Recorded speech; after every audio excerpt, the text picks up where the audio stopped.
اب شیخ عبد القادر جیلانی رحمۃ اللہ علیہ کے خطبات کے مجموعے الفتح الربانی یعنی فتوح ربانی کے اردو ترجمے کا 53واں خطبہ پیش کیا جا رہا ہے، جس کا عنوان ہے مقام اور مرتبے کے لحاظ سے ہر ایک آزمائش اور امتحان سے گزرتا ہے۔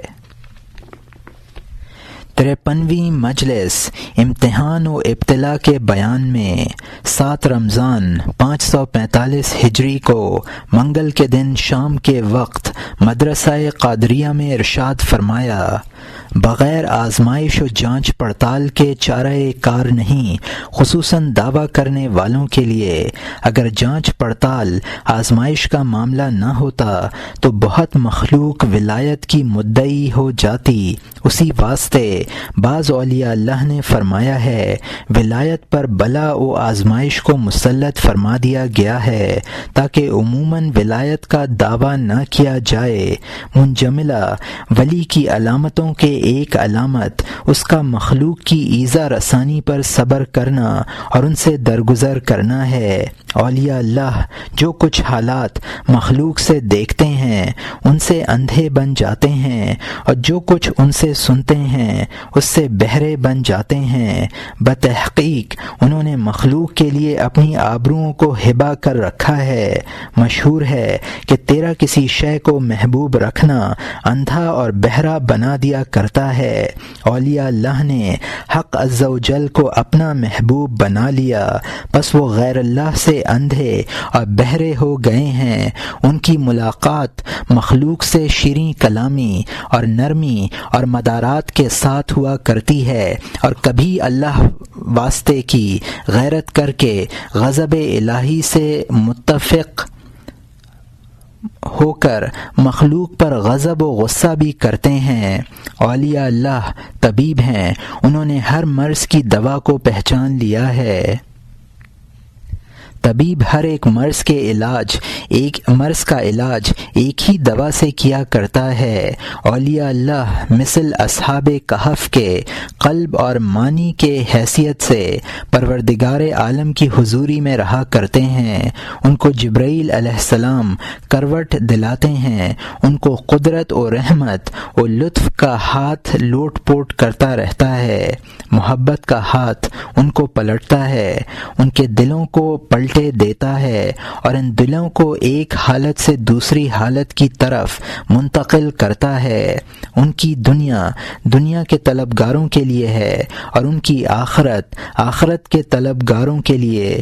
ان کا مالک جل مجدہ ان سے کسی چیز کا بخل نہیں کرتا ہے، جو چاہتے ہیں وہ دیتا رہتا ہے۔ جب تو ان سے دنیا طلب کرتا ہے اور وہ ان کے پاس ہوتی ہے تو وہ اس کو خرچ کر دیتے ہیں، اور جب ان سے آخرت کا ثواب طلب کیا جاتا ہے تب وہ اس کو خرچ کر دیتے ہیں۔ فقراء طالبان دنیا کو دنیا عطا کرتے رہتے ہیں، اور جو دنیا کی طلب میں کمی کرنے والے ہیں ان کو ثواب آخرت عطا کرتے رہتے ہیں۔ مخلوق کو مخلوق کے لیے چھوڑ دیتے ہیں اور خالق کو اپنے لیے چھلکے کو ہبا کرتے ہیں، کیونکہ ما سوا اللہ چھلکا ہے، اور طلب مولا اور قرب الہی ان کے نزدیک مغز ہے۔ بعض اہل اللہ سے مروی ہے کہ انہوں نے فرمایا، فاسق کے منہ پر عارف ہی ہنسا کرتا ہے، ہاں کبھی اس کو حکم دیتا ہے اور منع کرتا ہے، اور وہی اس کی تکلیف کو برداشت کرتا رہتا ہے، اور اس پر عارف باللہ ہی قادر ہیں۔ لیکن زاہد و عابد و مرید ایسے نہیں۔ یہ اللہ والے عاصیوں پر کیسے رحم نہ کریں؟ وہ بیچارے تو رحم کے قابل توبہ و معذرت کے مقام میں ہی ہیں۔ عارف باللہ کے اخلاق منجملہ اخلاق الہی کے ہوتے ہیں، بس وہ گناہ گار کو شیطان اور نفس و خواہش کے ہاتھ سے چھوڑانے کی کوشش کرتا رہتا ہے۔ جب تم میں سے کوئی اپنا بچہ کو کسی کافر کے ہاتھ میں قیدی دیکھتا ہے تو اس کے چھڑانے کی کوشش نہیں کرتا ہے، پس اس عارف کے لیے تمام مخلوق مثل اولاد کے ہوتی ہے۔ وہ اولاً مخلوق سے بزبان شریعت خطاب کرتا ہے، احکام بتاتا ہے، پھر علم ازلی پر آگاہ ہونے کی وجہ سے ان پر رحم کرتا ہے، ان میں افعال الہی کو جاری و ساری دیکھتا ہے، وہ قضا و قدر کے امور کے صادر ہونے کی طرف جو کہ علم الہی کے دروازے سے نکلتے ہیں نظر رکھتا ہے، اور لیکن اس کو چھپاتا رہتا ہے، اور مخلوق سے موافق شرع امر و نہی کے ساتھ خطاب کرتا رہتا ہے، اور اس علم کے ساتھ جو کہ سر الہی ہے مخلوق سے خطاب نہیں کرتا۔ حق عز و جل نے رسولوں کو علیہم السلام بھیجا اور کتابیں نازل کیں اور ڈرایا دھمکایا کہ خلق پر حجت قائم ہو جائے۔ رہا ان کے بارے میں علم الہی تو اس میں نہ تو دخل دیا جا سکتا ہے نہ خدا پر اس کے بارے میں اعتراض کیا جا سکتا ہے۔ حکم کے اندر کر و فر ہے اور علم کے اندر محض ثبات و استقلال۔ تو بھی حکم کی طرف محتاج ہے جو کہ تیرے اور دوسروں کے درمیان مشترک ہے، اور تو اپنے لیے فقط ایسے علم خاص کا محتاج ہی ہو کہ تیرے لیے مقدر ہو چکا ہے۔ یہاں مترجم نے حاشیے میں لکھا ہے یعنی تو شرعی حکم کا بھی حاجت مند ہے جو کہ تیرے اور دوسرے مکلفین کے درمیان مشترک ہے، اور اپنے لیے محض حکم تقدیری کا۔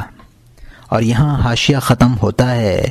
جب تم میں سے کوئی علم ظاہر پر عمل کرتا ہے، رسول اللہ صلی اللہ علیہ وسلم اس کو علم باطن ہی سے چگا دیتے ہیں، جیسے کہ پرندہ اپنے بچے کو چگا دیا کرتا ہے۔ حضور کا فعل اس بندے کے ساتھ محض اس کی تصدیق اور شریعت ظاہری پر عمل کرنے کی وجہ سے ہوتا ہے۔ ابن آدم جب صحیح و درست ہو جائے بس اس کی مثل کوئی صحیح و درست نہیں، اور جب وہ صفائی حاصل کر لے تو اس کی مثل کوئی صفائی حاصل کرنے والا نہیں، اور جب وہ قریب و مقرب ہو جائے تو کوئی دوسرا اس کے مثل مقرب نہیں۔ جاہل اپنے سر کی آنکھ سے دیکھا کرتا ہے، اور عاقل اپنے دل کی آنکھ سے، اور عارف اپنے قلب کی آنکھ سے ظاہر طور سے علم کے ساتھ دیکھا کرتا ہے۔ تمام مخلوق اس کا لقمہ بن جاتی ہے، سب کے سب اس میں غائب ہو جاتے ہیں، اس کے پاس سوا عز و جل کے کوئی دوسری شے باقی نہیں رہتی، بس وہ اسی وقت کہتا ہے وہی اول ہے اور وہی آخر، اور وہی ظاہر ہے اور وہی باطن۔ اس کے ظاہر و باطن اور اول و آخر اور صورت و معنی میں حق عز و جل ہی جلوہ گر رہتا ہے۔ اس کے نزدیک غیر اللہ کوئی شے ہی نہیں ہوتی ہے۔ اسی حالت میں یہ بندہ ہمیشہ دنیا و آخرت میں خدا کی معیت میں اور تمام حالتوں میں اسی کے موافق رہتا ہے، خدا کی رضامندی اور اس کے غیر کے غصے کو پسند کرتا ہے۔ کسی ملامت کرنے والے کی ملامت اس کو نہیں پکڑتی ہے۔ بعض اہل اللہ نے رحمت اللہ علیہ فرمایا تو اللہ عز و جل کی ہی موافقت کر اور اللہ کے بارے میں خلق کی موافقت نہ کر ٹوٹے جو ٹوٹے اور جڑے جو جڑے، تو کسی کی پرواہ نہ کر۔ تیرا شیطان اور تیری خواہش اور تیری طبیعت اور تیرے برے ہم نشین سب تیرے دشمن ہیں، ان سے بچتا رہ تاکہ یہ تجھ کو ہلاکت میں نہ ڈال دیں۔ تو علم سیکھ تاکہ تو ان سے دشمنی کرے اور ان سے بچاؤ کا طریقہ جان لے، بعدہ یہ معلوم کر سکے کہ خدا کی کیسے عبادت کرتے ہیں، تجھے کیسے عبادت کرنا چاہیے۔ جاہل کی عبادت قبول نہیں کی جاتی۔ حضور نبی کریم علیہ الصلاۃ والتسلیم سے مروی ہے کہ آپ نے فرمایا، جو شخص کے اللہ کی عبادت جہالت سے کرتا ہے اس کے مفسدات اصلاح سے زیادہ ہوا کرتے ہیں۔ جاہل کی عبادت کچھ بھی قدر نہیں رکھتی، بلکہ وہ سرتاپا فساد اور پوری ظلمت میں ہوتا ہے، اور علم بھی بغیر عمل کے نفع نہیں دیتا، اور عمل بھی بغیر اخلاص کے نافع نہیں ہوتا۔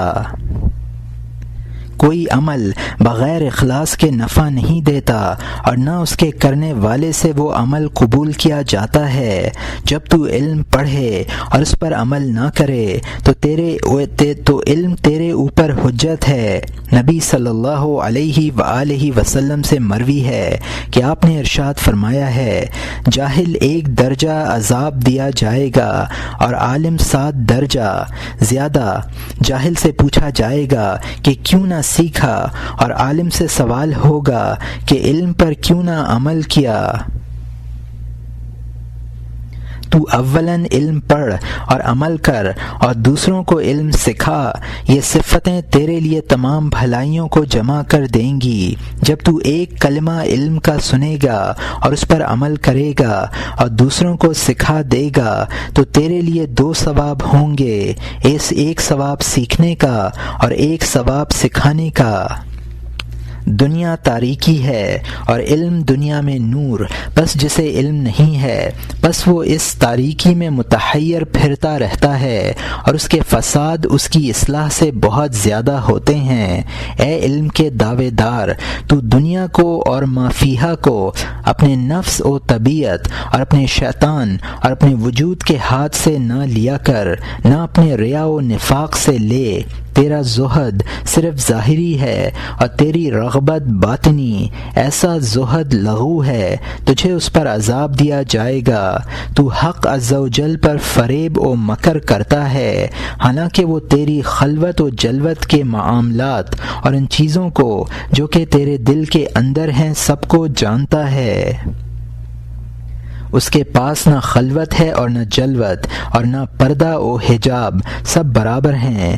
کہو ہائے شرم، ہائے افسوس، ہائے رسوائی، اللہ تعالی دن رات میرے تمام افعال کو کس طرح دیکھتا رہتا ہے اور اس پر خبردار ہے، اور میں اس کی نظر سے نہیں شرماتا۔ تو خدا پر اپنی بے حیائی سے شرم کر اور فرائض ادا کرنے اور ممنوعات سے باز رہنے کے ساتھ اس سے نزدیکی حاصل کر مقرب بن جا۔ ظاہری و باطنی گناہوں کو چھوڑ دے اور کھلی ہوئی بھلائیاں کرتا رہ، بس اس سے تو اس کے دروازے تک پہنچ جائے گا اور اس سے نزدیک ہو جائے گا، اور وہ تجھے مخلوق کی طرف اپنا دوست بنا لے گا اور تجھ سے محبت کرنے لگے گا، پھر اس کو اپنی مخلوق کی طرف نقل کر دے گا۔ جب اللہ اور اس کے فرشتے تجھے اپنا محبوب بنا لیں گے تو تمام مخلوق کافروں و منافقوں کے سوا تجھ سے محبت کرنے لگیں گی۔ بتحقیق کافر و منافق تیری اس محبت میں اللہ سے موافق نہ بنیں گے۔ ہر وہ شخص جس کے دل میں ایمان ہے ایمان والوں کو دوست رکھتا ہے، اور ہر وہ شخص جس کے دل میں نفاق ہے ایمان والوں سے دشمنی رکھتا ہے۔ بس تو کافروں اور منافقوں اور شیطانوں اور ابلیسوں کی دشمنی کو برا مت سمجھ۔ منافق و کافر انسانوں میں کے شیطان ہیں، ایماندار یقین رکھنے والا عارف باللہ مخلوق سے اپنے قلب و سر و باطن سے علیحدہ رہا کرتا ہے۔ ایسی حالت پر پہنچ جاتا ہے کہ وہ اپنے نفس سے نقصان کے دفع کرنے پر اور اس کی طرف نفع کھینچنے پر قدرت ہی نہیں رکھتا ہے، خدا کی حضوری میں برابر پڑا رہتا ہے، اس کو کسی قسم کی طاقت و قوت باقی ہی نہیں رہتی۔ جب اس کا خدا کے ساتھ یہ معاملہ درست ہو جاتا ہے تو اس کے پاس ہر طرف سے خیر ہی خیر آنے لگتی ہے۔ تو اے مخاطب اہل اللہ سے محض دعویٰ اور خلوت نشینی اور آرزو کی وجہ سے مزاحمت نہ کر، ان کی صفت میں نہ آ۔ محض دعویٰ اور آرزو سے کچھ بھی حاصل نہ ہوگا۔ تجھے بات چیت مناسب نہیں جب تک کہ تو سببوں سے اندھا نہ ہو جائے اور اپاہج نہ بن جائے، اور تیرے دونوں پیر آدمیوں کے دروازوں کی طرف دوڑنے سے کٹ نہ جائیں، اور تیرا قلب اور تیری عقل اور تیرا چہرہ مخلوق کی طرف سے پورے طور سے خالق کی طرف پھر نہ جائے، تیری پیٹھ مخلوق کی طرف ہو جائے اور تیرا چہرہ حق عز و جل کی طرف، تیرا ظاہر اور تیری صورت مخلوق کی طرف ہو جائے اور تیرا باطن و مغز و حقیقت خالق کی طرف۔ بس اس حالت پر پہنچ کر تیرا قلب فرشتوں اور نبیوں کا سا قلب بن جائے گا علیہم السلام۔ تیرے قلب کو انہی کے طعام و شراب سے کھانا پانی عطا فرمایا جائے گا۔ یہ ایک ایسا امر ہے جس کا تعلق قلوب و اسرار و معانی سے ہے، نہ کہ صورتوں سے۔ اے اللہ تو ہمارے قلبوں کو پاکیزہ کر دے اور ہمارے اسرار کو خلعت معرفت عطا کر، اور ہماری عقلوں کو ان حالتوں میں جو کہ ہمارے اور تیرے درمیان میں ہیں وہ صفائی عطا کر جو کہ ہماری اور تمام مخلوق کی عقلوں سے ماورا ہو۔ آمین۔ تعجب ہے کہ قیامت کے دن میں منافقوں کے حق میں بحث و مناظرہ کروں گا، پھر مسلمانوں کے حق میں کیوں کر نہ جھگڑوں گا۔ غور کرو اے اللہ تو مجھے تمام مخلوق سے غنی کر دے، مجھے اپنے ساتھ رکھ کر تمام ماسوا سے بے نیاز بنا دے، معلم سے، بچوں سے اور ہر اس چیز سے جو کہ ان کے گھروں میں ہے بے نیاز کر دے، اور میرے گھر کو تعلیم کے ساتھ مہمان خانہ بنا دے۔ اے اللہ بتحقیق تو جانتا ہے کہ یہ کلام مجھ سے غلبہ حال میں نکل گیا ہے، بس اس میں مجھے معذور رکھ، میرا پیالہ پر ہو گیا ہے، اور تیری طرف سے مجھ کو بچوں اور خادموں اور مہمانوں کے پیالوں کا بقیہ ہی حاصل ہو گیا ہے کہ ان کو بھروں، بس میں تجھے اس کے آسان کرنے کا قلب و باطن کی پاکیزگی و صفائی کے ساتھ سائل ہوں۔ اے قوم تم یہ گمان کرتے ہو کہ میں تم سے لیتا ہوں اور میں تم کو کچھ دیتا ہوں، نہیں، اس میں کوئی کرامت نہیں ہے، میں تو اللہ ہی سے لیتا ہوں نہ کہ تم سے، بلکہ وہی تمہارے ہاتھوں پر جاری کرنے والا اور متصرف ہے۔ جب تک کہ میں تمہارے ساتھ تھا تم کو پہچانتا ہی نہیں، بس جب کہ میں تم سے علیحدہ ہو گیا تم کو پہچاننے لگا۔ بتحقیق میں منافقوں کا کھوج لگانے والا اور عارفوں کا جاننے والا ہوں۔ میں منافقوں کو منہ پر بات کہہ کر مارتا ہوں نہ کہ ڈنڈے سے۔ میرا دسترخوان تمہارے لیے کشادہ ہے اور میرا کھانا تمہاری فراغت کے بعد ہوگا، میرے لیے نوالا تمہارے غیر سے ہے، میرے لیے طبق تمہارے چلے جانے کے بعد اس میرے دوست کی طرف سے آتا ہے جس کے روبرو میں رہتا ہوں، اس کی خدمت کرتا ہوں۔ اے اہل بصیرت کیا تم نہیں دیکھتے کہ میری آستین چڑھی رہتی ہے اور میری کمر بندھی ہوئی رہتی ہے؟ کسی سائل نے آپ سے سوال کیا کہ خدا کا پیغام رساں انبیاء کرام علیہم السلام کی طرف جبرائیل علیہ السلام ہیں، بس اولیاء اللہ کی طرف اس کا پیغام پہنچانے والا کون ہے؟ ارشاد فرمایا اولیاء کی طرف وہ بلا واسطہ خود ہی پیغام رساں ہے، اور اس کی رحمت و لطف و احسان و الہام اور اس کی توجہات مخصومہ سے جو کہ وہ اولیاء کے قلوب و اسرار کی طرف رکھتا ہے اور ان پر مہربانیاں فرماتا ہے۔ خدا کو خواب و بیداری میں اپنے قلوب کی آنکھوں اور اپنے باطن کی صفائی اور ہر وقت کی بیداری سے برابر دیکھتے رہتے ہیں۔ اے قوم تم کو تمہاری دنیا کی محبت اور اس پر حرص اور اس کی زیادتی و بڑھانے کی الفت خدائے تعالی اور اس کے اولیاء اللہ کی معرفت سے روکتی رہتی ہے۔ تم آخرت کو یاد کرو اور دنیا کو چھوڑ دو۔ اے اللہ بتحقیق حسن کرم و سخاوت تیری صفتوں میں سے ہے اور ہم تیرے بندے ہیں، بس تو ہم کو ان دونوں میں سے ایک ذرہ عطا فرما دے۔ آمین۔